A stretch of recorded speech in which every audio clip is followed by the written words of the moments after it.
Dark Elves Chosen, Season 2, Episode 10 by Celeste King. Previously on Dark Elves Chosen. The portal is opening. We can't let them cross over. Your true power lies within. Sometimes to save everything, you have to risk it all. Want to experience the unabridged, uncut story? Dying to know what happens next without waiting? Unlock the complete Dark Elves Chosen series at worldsofprothika.com. Remember to use code YouTube30 for a generous 30% discount on your order, which can stack with bundles already listed at a discount. Subscribe and leave a thumbs up to keep these free full audiobooks flowing. This is Season 2, Episode 10 of Celeste King's Dark Elves Chosen.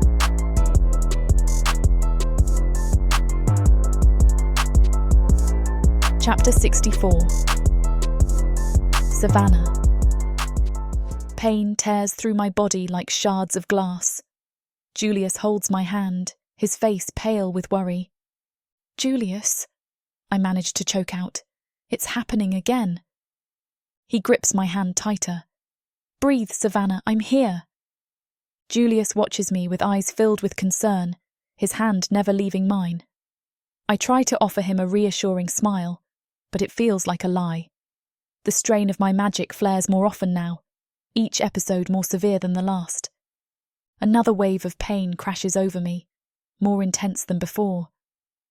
I gasp, clutching at my belly as if I can contain the turmoil inside. His presence doesn't stop the surge of magic that courses through me. My vision dims, and the room's details blur into one another. It feels like my life force is being pulled from my very core. Stay with me, Savannah, he pleads, voice cracking. I nod weakly, but the darkness threatens to swallow me whole. The room spins, the wooden beams above morphing into indistinct shapes. My breath comes in ragged gasps, each one feeling like it could be my last.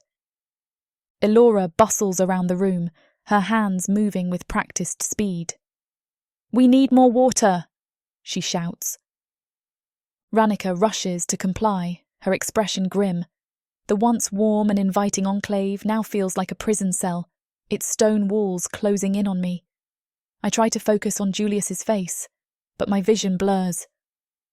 Think of our baby, he whispers, brushing a damp strand of hair from my forehead. Think of our future. His words anchor me, pulling me back from the brink. I focus on the warmth of his hand, the love in his eyes. But even that isn't enough to keep the crushing weight of despair at bay. I summon all my strength to hold on to the connection with Julius and our baby, but it's like trying to grasp water. It slips through my fingers no matter how hard I try. Minutes later, as the worst of the episode subsides, I regain consciousness. Panic hits me, per usual, as I grab for my rounded stomach. Julius kisses my forehead. They're okay, but you scared me, he says softly. I scared myself, I admit. Days turn into months as we wait for our child to be born. Each moment is a precarious balancing act between life and death, and I am exhausted. The strain is evident in Julius's eyes as well. Dark circles mar his once bright gaze. The flare-ups become more frequent and severe. Add in the multiple fainting spells and the handful of times that I've barely regained consciousness. Everyone here is a nervous wreck. Every time it happens, I wonder if this will be the end, if I'll get to meet our child, or if I'll fade into nothingness before then. In quieter moments between crises, Julius and I talk about names and dreams for our child's future. It keeps us sane, barely, as we navigate this harrowing journey together. Days pass in a haze of pain and fleeting moments of clarity. But one morning, I manage to sit up, propped against a pile of pillows. My mother, whose presence has been a constant yet surreal comfort, enters the room with a gentle smile. Feeling better? She asks, her voice like a soothing balm. I nod. A bit. She sits beside me, the faint scent of herbs and wildflowers clinging to her clothes. Her eyes, so much like mine, hold a depth of understanding that makes my chest tighten. Tell me about our family, I say, needing to anchor myself to something other than the relentless waves of magic and pain. She smiles softly. Our lineage is ancient and powerful. The Purna have always been keepers of nature's secrets, protectors of balance. Her voice takes on a storytelling cadence as she continues. Your grandmother was a renowned healer. She could coax life back into withered plants and mend broken bones with a touch. I listen, enraptured by tales of women who wielded magic with grace and wisdom. Each story weaves a tapestry of strength and resilience, and I feel a strange sense of belonging. What about my father? The question slips out before I can stop it. A shadow passes over her face. He was a dark elf. She sighs softly. There's not much more there to tell. Her words fill me with a bittersweet longing for what could have been. Yet they also forge a deeper bond between us, one built on shared history and understanding. We spend hours talking, her stories painting vivid pictures in my mind. With each tale, I feel myself growing stronger, not just physically, but in spirit. For the first time since this ordeal began, hope flickers within me. Julius remains healthy, his magic as strong as ever. He has welcomed his role as supporter, taking care of me and fetching whatever Elora and Ranica may need to take care of me. Do you need more blankets? Julius asks, his voice gentle yet firm. I shake my head. I'm fine, Julius. He nods but doesn't leave my side. His presence is a constant comfort, a lighthouse in the storm of my magic's turmoil. My mother enters the room with a bowl of herbal concoction. This should help ease the pain, she says, handing it to Julius. He takes it without hesitation and brings it to me. Here, drink this. The warmth of the liquid spreads through me, soothing some of the aches and pains. I glance up at Julius, who watches me with those ever-concerned eyes. You've been amazing, I whisper. I don't know what I'd do without you. A small smile tugs at his lips. I'm just doing what needs to be done. Ranica bustles in with more supplies, her face set in determination. We need to prepare for another flare-up, she says. Julius immediately moves to help her, gathering herbs and arranging them methodically. His focus and dedication impress me every day. You'd make a great healer, Ranica comments, glancing at him. He chuckles softly. I think I'll stick to fire magic and being a father. The word father sends a warmth through my heart. Despite everything, despite the pain and uncertainty, Julius has stepped into this role with such grace and strength. Elora watches him too, her eyes filled with approval. You are indeed a remarkable man, she says softly. Julius looks up, slightly taken aback by the compliment, but grateful nonetheless. Thank you, he replies. As they work together to ensure everything is ready for whatever comes next, I can't help but feel a swell of pride and love for Julius. He's not just my mate. He's proving to be an incredible father already. You're going to be an amazing dad, I say aloud, my voice steady despite the chaos inside me. Julius pauses for a moment before looking at me with deep affection. And you're going to be an amazing mother. His words give me strength. With him by my side, I believe we can face anything that comes our way. Chapter 65. Julius. I sit beside Savannah, watching her chest rise and fall with each breath. The quiet of the room presses down on us. Her hair fans out like a fiery halo against the pillow, and for a moment, I forget the chaos that has become our lives. But the truth gnaws at me, demanding to be set free. There's something I need to tell you, I say, my voice barely above a whisper. Savannah's eyes flutter open, soft brown meeting my gaze. What is it? I take a deep breath. Remember when we first decided to leave Oshta and explore Kainvu? Even then, I wasn't feeling right. She shifts slightly, concern clouding her features. I noticed you seemed off. Yeah, I nod. It started as fatigue, but it got worse. My magic, it was slipping away. At first, I thought it was just exhaustion, but soon I could barely conjure a flame. Her hand finds mine, squeezing gently. Why couldn't you tell me? I didn't want to worry you, I admit. I thought I could fix it on my own. Savannah's eyes narrow in frustration, but she stays silent, letting me continue. I didn't want you to see me weak, I confess, my voice breaking slightly. I thought if I could find a cure, everything would go back to normal. She sighs, but doesn't interrupt. Then we met Razdan, I say. He recognized my symptoms immediately and said he could help. I kept hoping he could fix me without you knowing how bad it had gotten, I continue. But then the ambush happened. The Naga attack. Everything spiraled out of control. Savannah's brow furrows in thought. I used Razdan's magic for the date on the beach with you, I admit softly. I just wanted us to have something good before everything fell apart. Savannah's fingers tighten around mine, her eyes brimming with unspoken words. The silence stretches between us, taut and heavy. You aren't the only one who needs to clear their conscience, she says, her voice barely audible. I frown, my heart thudding in my chest. What is it? She takes a deep breath, her gaze shifting to the window where moonlight spills in, casting a silver glow across the room. Long before you went missing, I started having problems with my magic. My frown deepens. You did?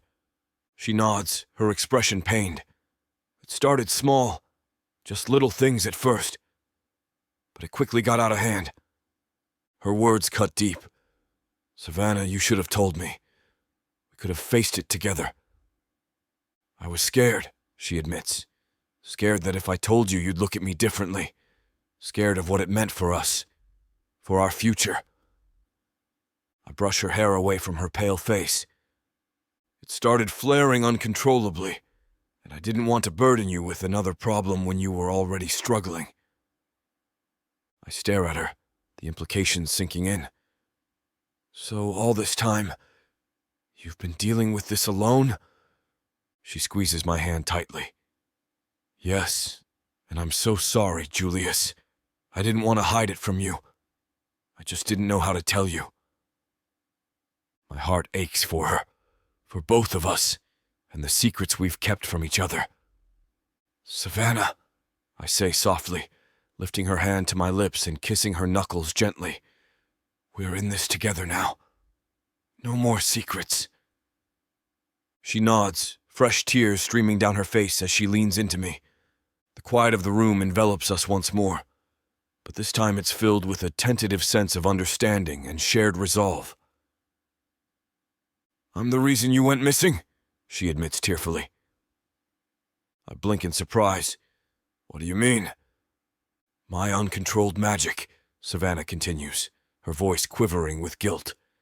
When the Minotaurs ambushed us, I panicked and tried to use my powers to save you. Understanding dawns on me like a sunrise piercing through fog. Her magic, if she used that...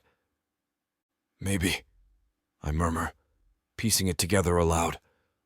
When you tried to save me, you put me somewhere they couldn't reach. If you can move through space, it might have acted on instinct. Her eyes widen slightly as the realization hits both of us. If that's true, I continue softly, squeezing her hand reassuringly, then we might not have made it without your magic. I squeeze Savannah's hand, feeling the tremor in her fingers. Savannah, listen to me, I say, my voice firm but gentle. You saved me. Your magic, no matter how unpredictable, kept me alive. Her eyes glisten with unshed tears. But I caused so much trouble. Put you in danger. We've both made mistakes, I interrupt, my thumb brushing against her knuckles. We've both kept secrets. But what matters now is that we face this together. She looks at me, vulnerability and hope mingling in her gaze. Do you really believe we can get through this? I nod, conviction in my words. Absolutely. We've already come so far despite everything. We're stronger together, Savannah. She leans into me, her head resting on my shoulder.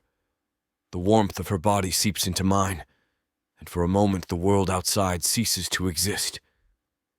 I was so scared, she whispers. Scared of losing you.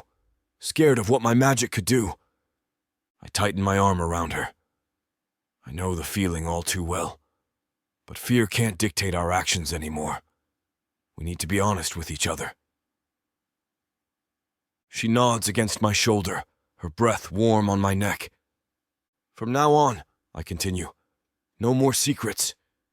We share everything, our fears, our hopes, our struggles. Savannah pulls back slightly to look at me, a tentative smile forming on her lips. Promise? Promise, I say without hesitation. The air between us feels lighter, the weight of unspoken fears lifting as we share this moment of understanding. We can do this, she says softly, as if convincing herself. We can, I affirm, my hand cupping her cheek gently. Her eyes close at the touch and she leans into my palm. I love you, she whispers. And I love you, I reply, leaning in to press a soft kiss on her forehead. We sit there in silence for a while longer, just holding each other and letting the bond between us grow stronger with every heartbeat. This is our foundation, our honesty and our love, and together we can face whatever comes next.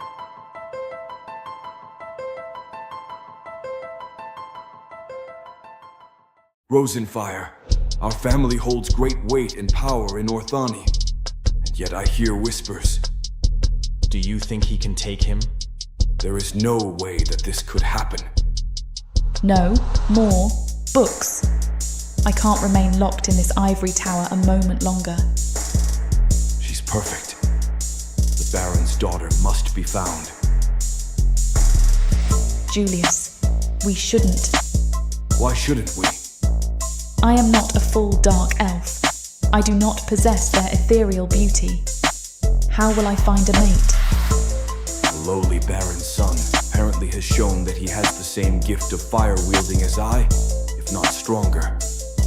I am the family's dirty little secret. I am not the future of the family. Dukan is. This world was created from a seed of evil. I propose we take Dukan out of the picture, permanently. Please, let me go. If you want to join the poor humans who are bought and sold in the markets on a daily basis, you will find a way to get there. I am free, and I am terrified. You will never escape me. I can try. You will fail. Get seasons 1 and 2 of the Dark Elf series from worldsofprothika.com. Prothika's magic is eternal. This series will show you why.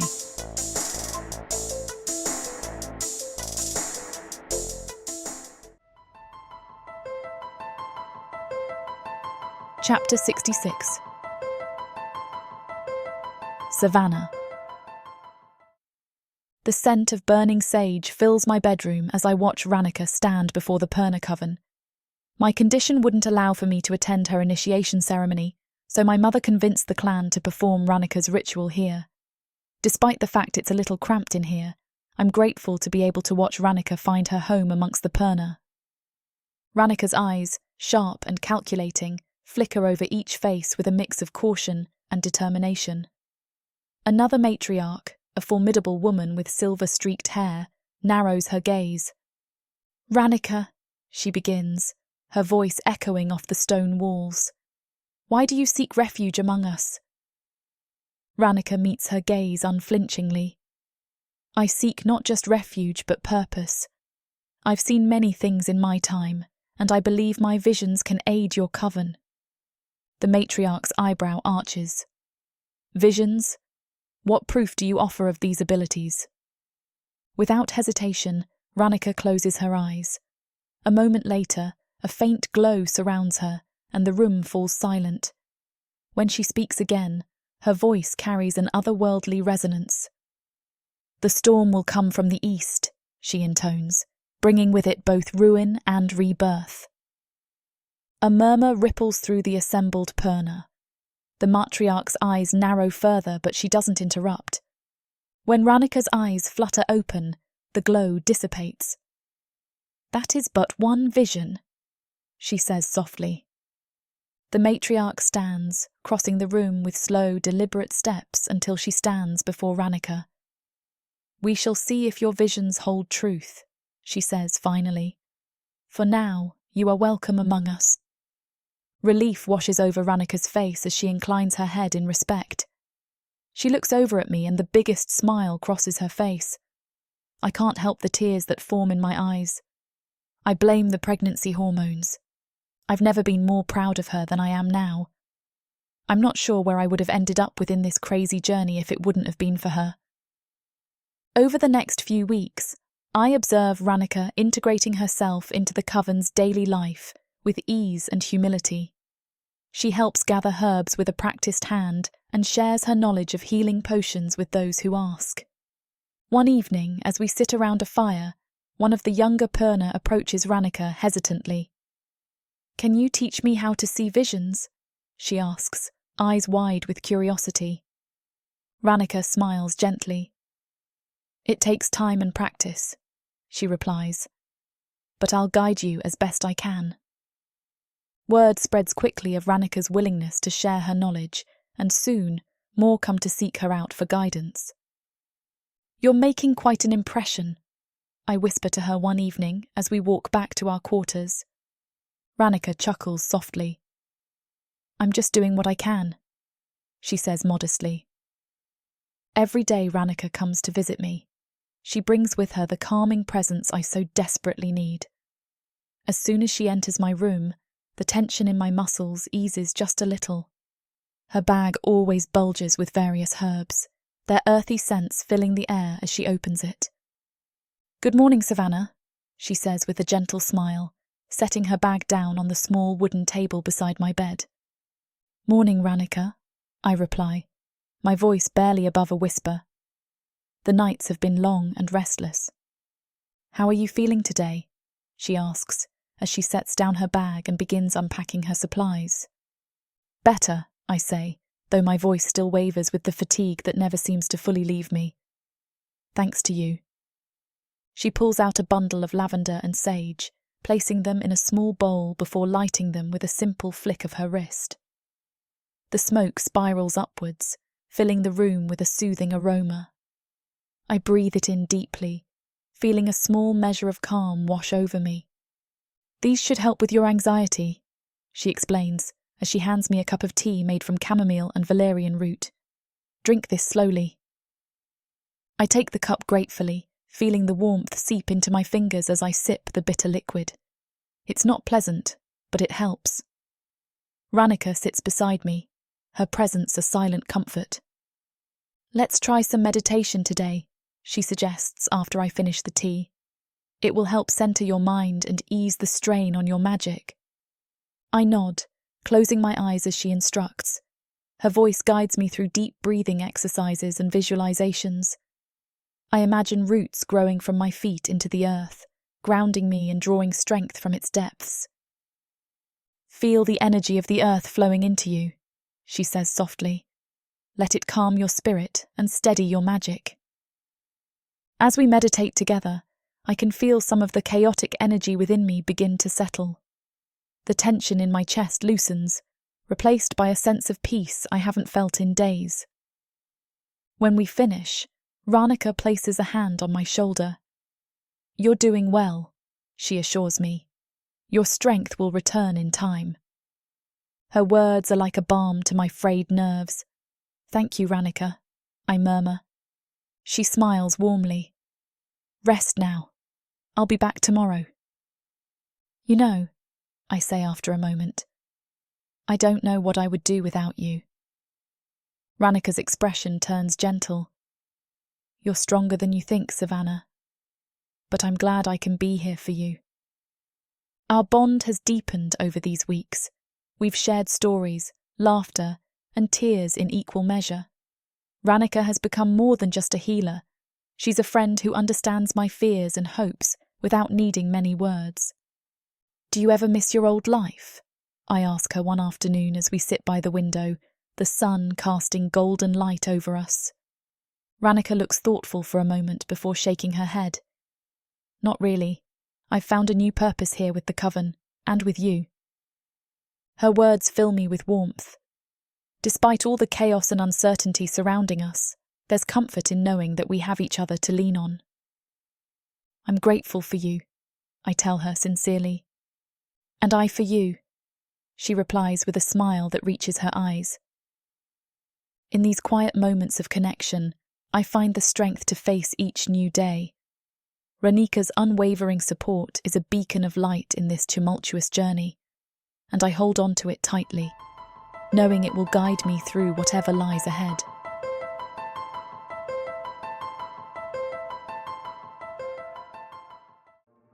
There isn't much left of the world after the orcs came. Savage. Brutal. Merciless. If you're a woman, you're property, even to other humans. What happens when an orc stakes his claim on a human woman? Who would dare to stop him? Me.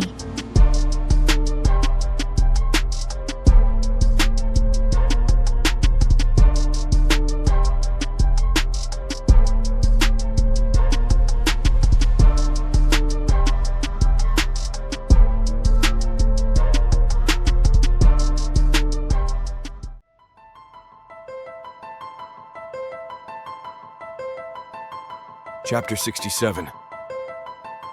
Julius. The Enclave bustles with an energy that mirrors my own anxiety. Savannah's due date is imminent, and every breath she takes seems to bring us closer to the moment we've all been waiting for and dreading. I can hardly focus on anything but her. "Julius!" Ronica's voice cuts through the din, urgency etched in her tone. I turn to see her rushing towards me, her eyes wide with concern. "You need to come. Now." Without hesitation, I follow her through the winding paths of the Enclave. My mind races with worst-case scenarios until we reach a clearing. There stands Baron Friedman, Savannah's father, his regal posture marred by the strain of travel and worry. "Baron Friedman," I greet him, my voice more clipped than intended. His presence stirs a cauldron of emotions within me, relief, anger, and suspicion all at once. "Julius," he nods curtly, eyes scanning the surroundings before settling on me. "Where is she?" I lead him to where Savannah rests, each step heavy with unspoken questions. As we enter the chamber, Savannah looks up, her eyes widening in shock. "Father," she whispers, a mixture of relief and betrayal flickering across her face. "My darling," he begins, stepping forward hesitantly. "I came as soon as I heard." Savannah sits up straighter, her hand instinctively covering her swollen belly.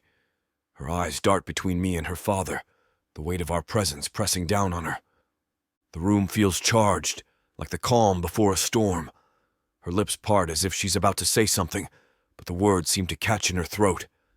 I can almost see the gears turning in her mind, wrestling with emotions too complex to untangle in this fraught moment. "You knew," she says quietly but firmly. "You knew about my real lineage and never told me." Baron Friedman flinches as if struck. "I did what I thought was best to protect you." "Protect me?" Her voice rises, tears welling up in her eyes. "By keeping me ignorant? By letting me believe lies?" "I never meant to hurt you," he pleads, his composure faltering. "I wanted to shield you from the dangers of our world." Savannah shakes her head, struggling with the weight of his words. "You should have trusted me with the truth," she says, her voice quivering but resolute. I can see the betrayal etched in her features, the way her lips tremble and her hands clench into fists. She deserved to know, to understand her own heritage, and yet the Baron kept her in the dark. It's a cruel irony, this twisted form of protection he claims to offer. A tense silence envelops us, broken only by the sound of Savannah's labored breathing and the distant murmurs of the enclave. I stand there, feeling like an intruder in this intimate moment, but knowing my place is by Savannah's side. Baron Friedman takes a step closer to Savannah, his face lined with regret. "I am here now," he says softly. "Please let me help." Savannah's grip on my hand tightens, her knuckles white with the force of her emotions. She looks at Baron Friedman, her eyes a storm of anger and relief. The duality tears at her, evident in the way her lips press into a thin line one moment and quiver the next. "Why now?" she demands, voice cracking. "Why show up now after I've been all over Protheka?" Baron Friedman's face softens. "I came because I love you, Savannah. I always have." Savannah's laugh is bitter, almost mocking. "Love? You call this love? Keeping me in the dark, letting me believe lies about who I am?" He takes a step closer, but stops short when she recoils. The world outside our walls is cruel to those like us. "And yet here I am," she snaps back, exposed, vulnerable, and pregnant with a child who shares my fate. I feel the tension radiate from her, the conflict tearing her apart. "Savannah," I murmur, trying to offer some semblance of comfort. She shakes her head, tears welling in her eyes. "No, Julius. He needs to hear this." To his credit, the Baron doesn't flinch. It's almost as if he already knew about the baby and dark magic. Baron Friedman's eyes flicker with a mixture of desperation and frustration. "Savannah, please understand. The decisions I made were to keep you safe. If you had known the truth, it could have put you in even greater danger." Savannah's gaze hardens, her voice cold. "Danger? You mean like the danger I'm in now? Pregnant, hunted, and far from home?" The Baron winces but presses on. "If you had stayed within the protection of our estate, none of this would have happened." I feel my blood boil at his words. "You're blaming her for wanting to see the world, for wanting a life outside of your control?"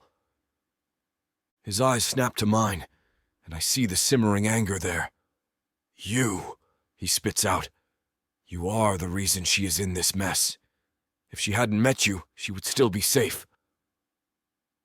I step forward, my fists clenching. "Everything I've done has been to protect her." "Protect her?" he scoffs. "Your presence alone puts her at risk."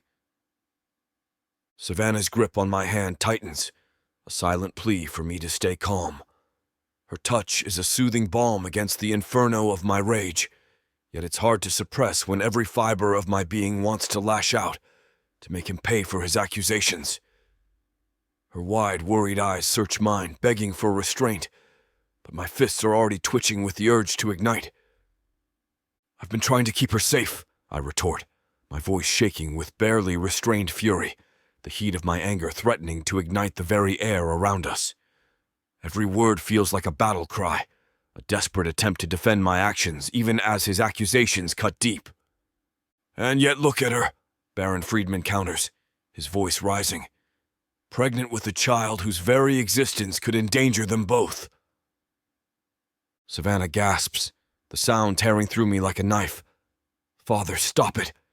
This isn't Julius's fault." The Baron shakes his head, his expression one of deep sorrow. "I can't help but think that if you had stayed away from him, things would be different." My heart aches at his words, but I force myself to stay focused on Savannah. She needs me now more than ever. "I am here for her," I say quietly but firmly, "and I will continue to protect her and our child." Baron Friedman looks between us, his face a mask of conflict and regret.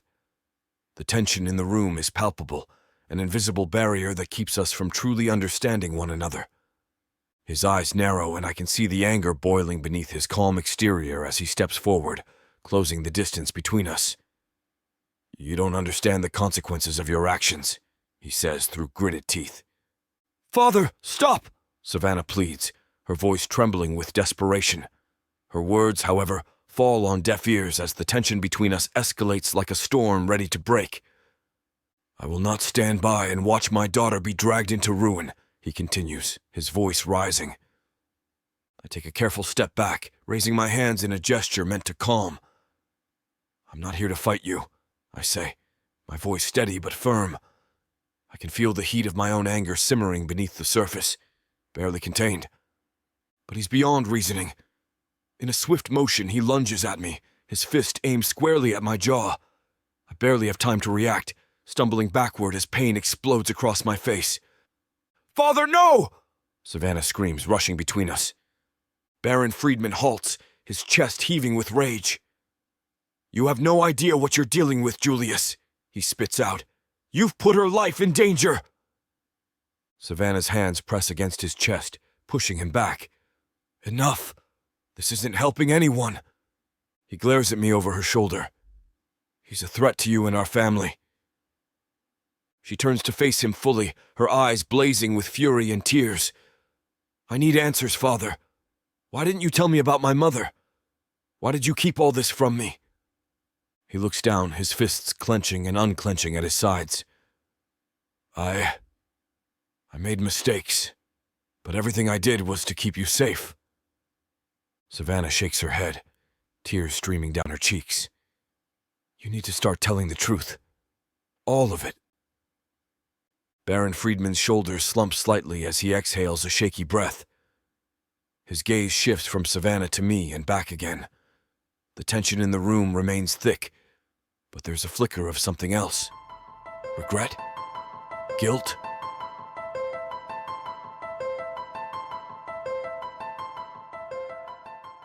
In a world of elves, demons, and liches. What would you choose? Power? Or passion? Would you stab the monster in the back? Or take him to bed?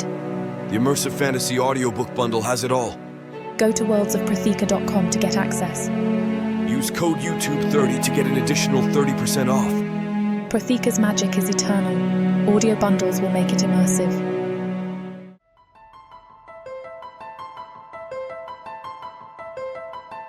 Chapter 68. Savannah. My father's eyes narrow, a storm of emotions brewing in their depths. He paces back and forth, his presence both comforting and infuriating. I clench my fists, trying to keep my voice steady. Why now? I demand. Why didn't you come sooner? He halts mid-step, turning to face me. His expression softens, a mix of regret and determination etched across his features. Savannah, I never stopped watching over you. Not for a moment. I blink, caught off guard by the sincerity in his voice. What do you mean? I had spies, he says, voice low but clear. Trusted allies who kept tabs on you. I knew where you were, who you were with, but I couldn't risk exposing you to more danger by intervening too soon. My breath catches in my throat. So, all this time, he confirms, stepping closer. I was waiting for the right moment.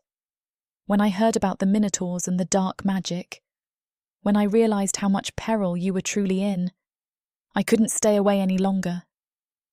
A flood of conflicting emotions rushes through me, relief, anger, confusion. But why keep it a secret? Why let me believe I was alone? He sighs, rubbing a hand over his face as if wiping away invisible stains of guilt.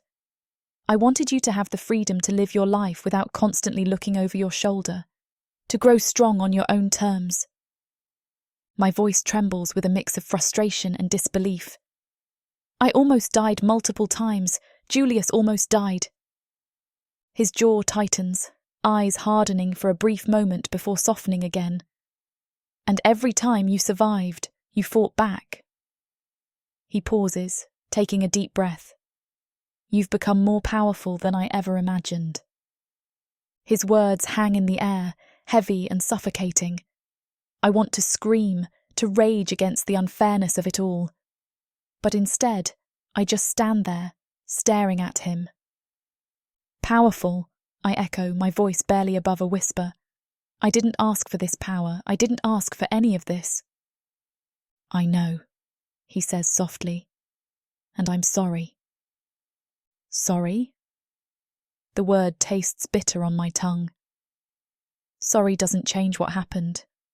Sorry doesn't bring back the years I spent feeling alone and abandoned. His eyes glisten with unshed tears as he steps closer, his hands trembling slightly. Savannah, you have to understand. I did what I thought was best for you. Keeping you safe was all that mattered to me. I shake my head, frustration bubbling up again, twisting my insides into knots. I had a right to know, I say, my voice cracking under the weight of emotions I can barely contain. The words feel like jagged stones, scraping my throat as they leave my lips. He reaches out, his hand hovering near my shoulder before dropping back to his side. I thought it would protect you. If you didn't know, if you believed you were just an ordinary girl. A hollow laugh escapes my lips. I've never been ordinary. No, he agrees, a sad smile tugging at the corners of his mouth. You're extraordinary. The sincerity in his voice cuts through my anger, leaving me feeling raw and exposed. Why didn't you trust me? It wasn't about trust, he says quietly. It was about love. Every decision I made was out of love for you. I swallow hard, the lump in my throat making it difficult to speak. Love? Is that what you call it? Yes, he says firmly, even if it doesn't feel that way now. Everything I did was because I love you. Tears blur my vision as his words sink in, the weight of them pressing down on me like a physical force. For so long I'd felt abandoned, betrayed by the very people who were supposed to protect me. But now there's a flicker of understanding amidst the pain. Why didn't you tell me sooner? My voice cracks with emotion. I was afraid, he admits, his own eyes brimming with tears. Afraid that knowing the truth would put you in even more danger. A sob escapes my lips before I can stop it, and he takes a hesitant step forward, his arms opening in a tentative offer of comfort. For a moment, I hesitate.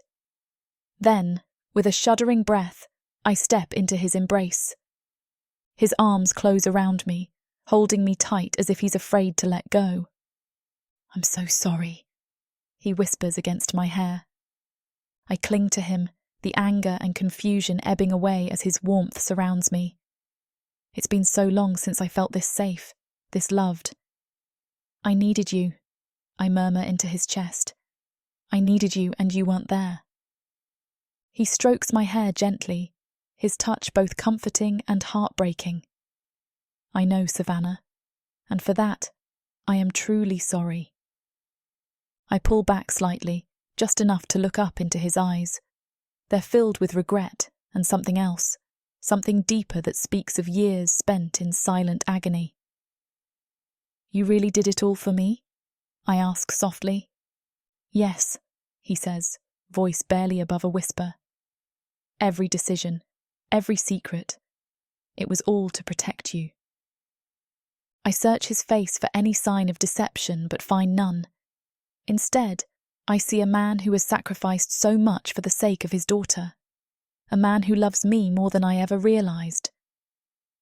I understand now, I say slowly, the words feeling foreign on my tongue but right in my heart. You did what you thought was best. He nods, relief washing over his features. And I'll do anything to make it up to you. I step back from my father's embrace, the warmth of his arms still lingering on my skin. The walls I've built around my heart remain, even as I try to find some semblance of calm. His presence is a balm and a thorn all at once. Thank you, I say, my voice steadier than I feel. But it's not that simple. He nods, a shadow passing over his face. I know. We stand there in silence, the air thick with unspoken words. My mind races, replaying the years of solitude and fear.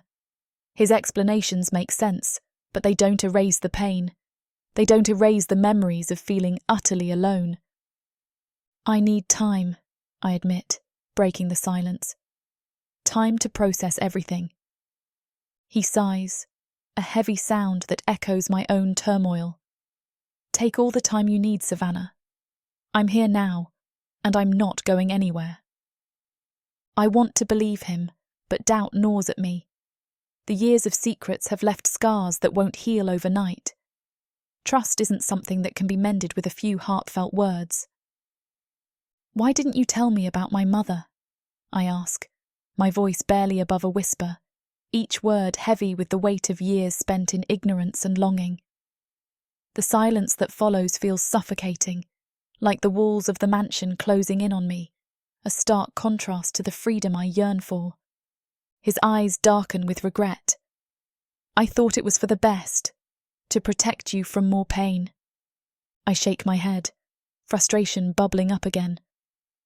I had a right to know, and for that I am genuinely sorry, he admits quietly. The sincerity in his voice tugs at my heart, but the walls remain firm. It's going to take more than apologies to bridge the chasm between us. I need some air, I say abruptly, turning toward the door. He doesn't try to stop me, only nods in understanding. I'll be here when you're ready. Stepping outside into the crisp night air, I take a deep breath, trying to clear my mind. The stars above twinkle like distant promises, beautiful yet unreachable. As much as I want to let go of the hurt and anger, it's not that simple. My father's words have planted seeds of understanding, but they need time to grow into forgiveness. The betrayal I feel still gnaws at me, clawing at the edges of my sanity. I walk further into the night, my footsteps echoing in the stillness, each step a reminder of the distance between us. The cool breeze whispers through the trees, offering a semblance of comfort, but my heart remains heavy. I wonder if time will truly heal these wounds, or if they will always linger, a shadow over my every thought. For now, all I can do is take it one step at a time, and hope that one day those walls will finally come down. Chapter 69. Julius.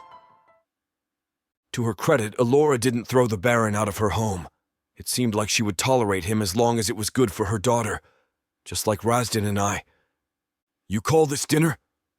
Razdan's deep voice rumbles, eyeing the steaming bowl of stew before him with skepticism. At least it's not more raw fish, Savannah's mother retorts, her eyes flashing with a hint of defiance. It's nourishing, and that's what matters. Baron Friedman takes a sip from his goblet, glancing at me over the rim. Is this really the time for complaints, Minotaur? Not complaining, Razdan says, lifting his spoon. Just making an observation. Savannah sits beside me, her hand brushing against mine under the table. I squeeze it gently, grateful for her presence. The tension around us is palpable, thick enough to cut with a knife. Ranica watches everyone quietly, her eyes flitting from one face to another. I appreciate the meal, I say, breaking the uncomfortable silence. We've had worse. Exactly, Alora concurs. We need to concentrate on what's coming. Baron Friedman leans back in his chair, his gaze narrowing. And what exactly does lie ahead? More running? More danger? More survival, I reply evenly. We have to stay united if we want to make it through this. United, he scoffs. You speak of unity while hiding secrets. Enough, Savannah says softly but firmly. Her voice carries weight despite its gentle tone. The Baron huffs but falls silent, turning his attention back to his food.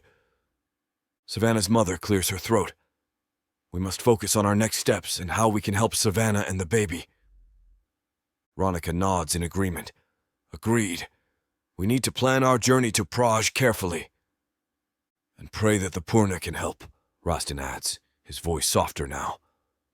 A moment of silence falls over us, each lost in our thoughts. The Baron breaks it with a sigh. For Savannah's sake, I'll do whatever it takes.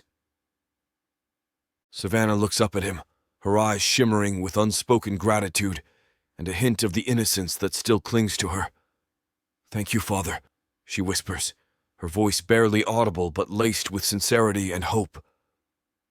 I watch the exchange, noting the way her emotions play across her face, a stark contrast to the hard edges and steely resolve I've come to expect from those around me.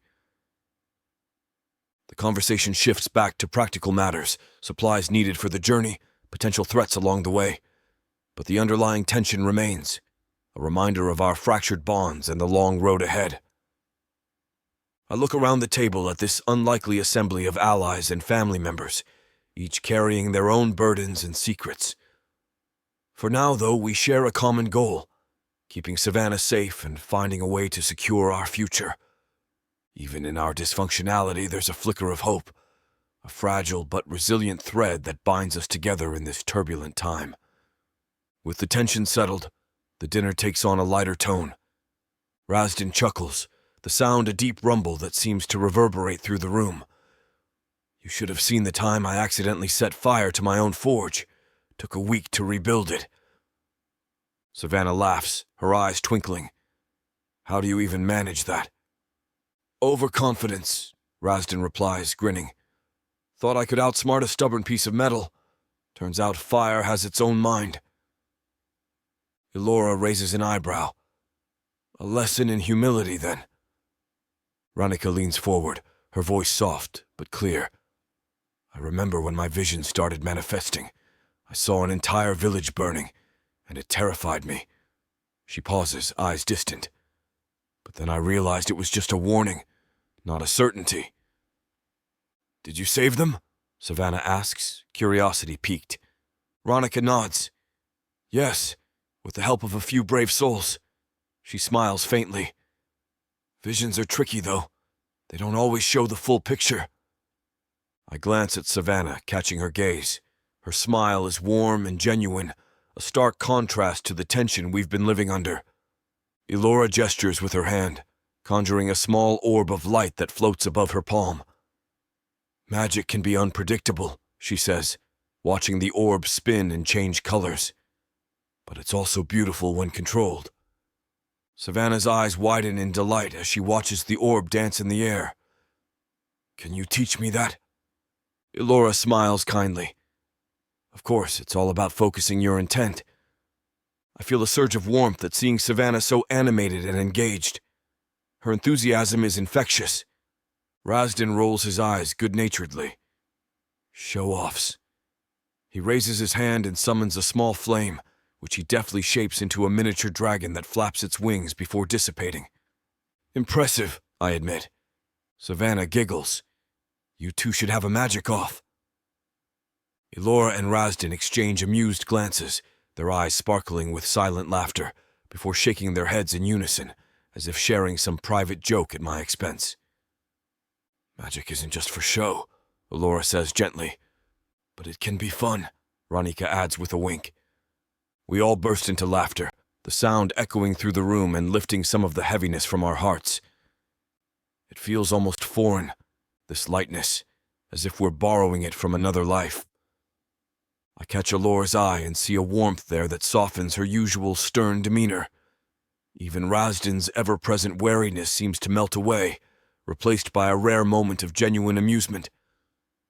For a brief instant, it's as if the weight of our struggles and the darkness of our world have given way to something pure and untainted. I glance around the table, taking in the sight of this eclectic group. Each person here has a different story, a different burden.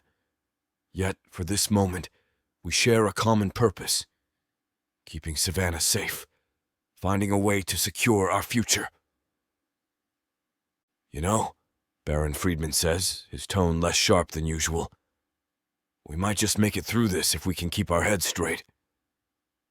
Savannah smiles, her hand squeezing mine under the table. Her warmth radiates through the touch, a silent reassurance that we're in this together. Elora leans back in her chair, her eyes studying each of us in turn. Her gaze is piercing, like she's looking right through us, seeing every secret we might be hiding. "We all have our roles to play," she says softly, her voice carrying a weight that makes the room feel smaller. Let's make sure we don't forget that. The words hang in the air, a reminder that every move we make is part of a larger game. Ranica nods, her eyes locking onto mine for a fleeting moment before drifting towards Savannah. We'll protect each other, she adds firmly, her voice carrying a quiet resolve. That's what matters. She might be small and unassuming, but there's a strength in her words that can't be ignored. A sense of camaraderie fills the room, thickening the air with an almost tangible sense of unity. Despite our differences and the secrets we each hold, there's an unspoken agreement to stand by one another. To unity, I declare, lifting my goblet high, its contents shimmering in the dim light. Everyone around the table follows suit, raising their cups in silent acknowledgement of the bond we forged through fire and blood. The clinking of goblets echoes in the room, a symphony of unspoken vows. I catch Savannah's eye, her innocence a stark contrast to the hardened resolve in Ronica's gaze. For a moment, the weight of our pact presses down on me, but I welcome it. The ties that bind us are stronger than any chain. For Savannah and the baby, Baron Friedman adds, his voice tinged with emotion, his eyes glistening with an unspoken hope. To survival, Rastin rumbles, his deep voice resonating like distant thunder, a reminder of the battles we've all faced. And to magic, Alora says with a small smile, her orb of light flickering once more above her hand before dissipating into the air, leaving behind a faint, shimmering trail. Ranica remains silent but nods firmly, her eyes filled with determination. Her resolve is almost palpable, an unspoken promise that reverberates through the air. I can't help but feel a grudging respect for her, despite my usual disdain for humans. There's something about the way she stands, unyielding and resolute, that commands attention.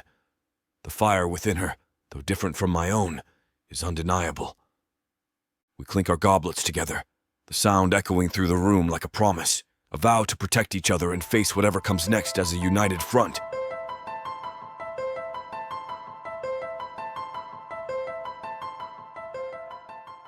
From the depths of the darkness of Protheka, Or clawing up from the realms of fantasy, come the most fearsome beasts you have ever seen. these monsters are done watching from the shadows. Now, as they step into the light, something unexpected grips them. Something even they can't fight off. Love, Vampires, demons, dark elves, gods. minotaurs, creatures of light and dark. They will protect their mates. Do whatever needs to be done. Morally grey heroes who will burn the world to protect the women who love them. 10 audiobooks, Fall into over 60 hours of fantasy romance. 20 ebooks, Over 1 million words of these brutes who will protect their women. even if they might destroy themselves in the process. Get the immersive Protheka Fantasy Romance Bundle. For 80% off, right now, dive into Protheka at a once-in-a-lifetime discount. The first bundle to offer both ebooks and audiobooks on worldsofprotheka.com. Protheka's magic is eternal, and this romantasy bundle will make it endless.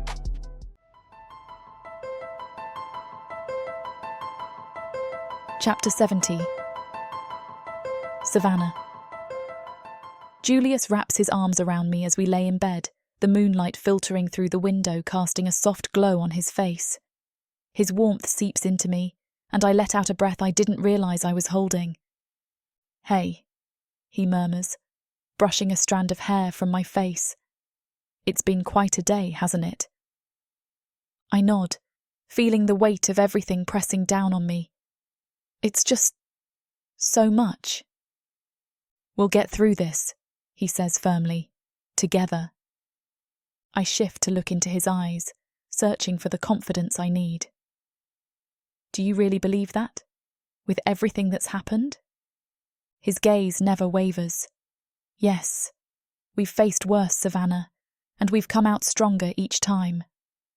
I want to believe him. I want to let go of the fears gnawing at me from the inside out. But what about the baby? What if... He cuts me off with a gentle kiss on my forehead. "We'll find a way. Razdin and Ranica are with us, and your mother. We have more support than ever. The tension in my chest eases a bit at his words. Julius always has a way of making everything seem manageable, even when the world feels like it's crumbling around us. Remember when we first left Orthani? He continues, a small smile tugging at his lips. We had no idea what we were doing, but we made it work.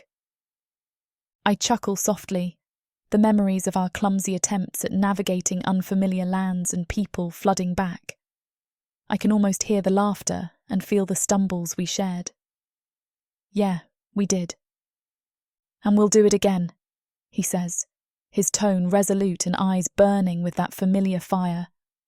We'll face whatever comes our way, because we have each other. His certainty is infectious, and I find myself nodding along. The fear doesn't vanish completely, but it dims in the light of his reassurance. Thank you, I whisper, resting my head against his chest and listening to the steady beat of his heart. Always, he replies, holding me tighter. I nestle closer to Julius, feeling the heat of his body against mine. His fingers trace idle patterns on my arm, each touch sending a shiver down my spine. You're incredible, you know that, he murmurs, his voice a deep rumble that vibrates through me. I smile, lifting my head to meet his gaze. Only because you make me feel that way. His eyes darken with emotion, and he leans in, capturing my lips with his. The kiss starts gentle but soon deepens, filled with an urgency that mirrors the storm inside me. I thread my fingers through his hair, pulling him closer, needing the connection. Julius's hand slides down my back, pulling me even tighter against him. I can feel his heartbeat, fast and strong, matching the wild rhythm of my own. He breaks the kiss to press his lips against my neck, sending sparks of pleasure coursing through me. Julius, I breathe, the word barely more than a whisper. He lifts his head, his red eyes blazing with desire. Savannah, I need you. The intensity in his voice ignites something within me. I tug at his shirt, desperate to feel his skin against mine. He helps me, discarding our clothes, until there's nothing between us but the heat of our bodies. Julius's eyes lock onto mine, his gaze burning with desire. I can't help but feel an overwhelming urge to show him how much he means to me, how much I appreciate everything he's done. The thought of making him feel good consumes me. But YouTube has declared this scene too steamy to be on the air. If you'd like to consume it, and the rest of the dirty details within this series, you can grab it from worldsofprothika.com. With discount code YouTube30, you can find yourself with the entire story 30% off, no questions asked. This stackable discount even applies to bundles to give you the best deal possible. What do you say? Should we continue? Afterward, we lie tangled in each other's arms, hearts still racing, but slowly calming in the aftermath. Julius strokes my hair gently as I rest my head on his chest, the steady rhythm of his heartbeat a soothing lullaby. His fingers weave through my curls, each touch a silent reassurance. I love you, he whispers, his voice tender and unguarded, a rare glimpse into the vulnerability he so often hides. I love you too, I reply softly. My words a gentle echo of the truth that binds us. I press closer to him, feeling the warmth of his skin against mine, and for a moment, the world outside fades away, leaving just the two of us in this intimate sanctuary. Julius's warmth surrounds me, lulling me into a sense of security. My eyelids grow heavy, the exhaustion of the day weighing on me. I feel Julius's steady breathing beneath my cheek, his hand gently resting on my back. Sleep beckons, promising a brief escape from our worries. But just as I begin to drift off, a searing pain erupts across my abdomen. It's unlike anything I've felt before, sharp, burning, and all-consuming. I jerk upright, clutching my stomach as the agony tears through me. "Julius!" I scream, my voice raw with panic and desperation. His eyes snap open, filled with immediate concern. Savannah, what's happening? He demands, his voice laced with urgency. I can barely form words through the searing pain. My stomach, it hurts. So much. I manage to gasp, each word a struggle. Julius's hands move to mine, trying to offer some semblance of comfort, even as his own fear becomes palpable. Stay with me, he urges, his voice trembling and eyes searching mine for answers. The room spins around me as the pain intensifies, every second feeling like an eternity. Tears blur my vision, and I struggle to breathe through the waves of agony. Help! Julius yells out into the night, desperation colouring his tone. Somebody help us! Everything becomes a haze of pain and fear as I cling to Julius's voice, hoping for any sign that this nightmare will end. Julius, the baby!